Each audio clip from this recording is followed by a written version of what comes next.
Ang video na ito ay tuturuan ko kayo kung paano natin burahin yung password dito sa Windows 11 or sa ating computer.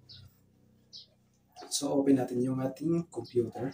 Yan. Once na open natin yung computer natin, i-press lang natin, i-click lang natin yung Control-Alt-Delete. Control-Alt-Delete. So, ilalock muna natin yung ating Windows 11 para makita natin yung password. So, tatanggalin natin yung password. So, dito is my change password task manager. So, click natin yung lock ito.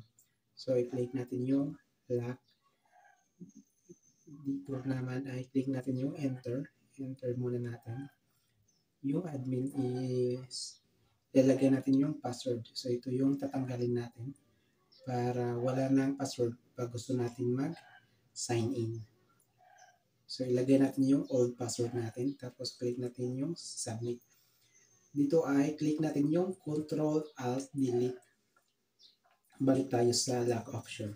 Control-Alt-Delete. Tapos, dito may nakalagay na change a password. So, mag-change tayo ng password para tanggalin natin yung password na yung old password natin tatanggalin natin. Change password. So, ilalagay natin yung old password dito. Old password. Tapos yung new password, confirm password ay wala tayong ilalagay na new password at confirm password.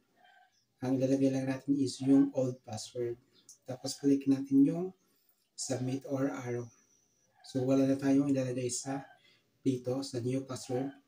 So blanco na ito. Tapos yung confirm password is blanco na rin. Wala na tayong ilagay. So dito ay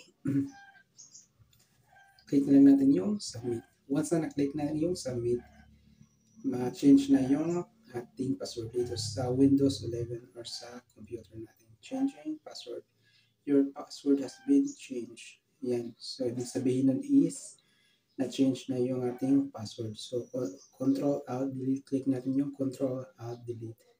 I-lock natin. Tapos, mag-login tayo. Once na na-click natin yung lock, i-enter natin. Tapos, ang nakalagay na ay sign in at wala na yung password. Ayun. So, ganun lang kasimple kung paano natin palitan yung password or tanggalin natin yung password dito sa Windows 11 or sa ating computer.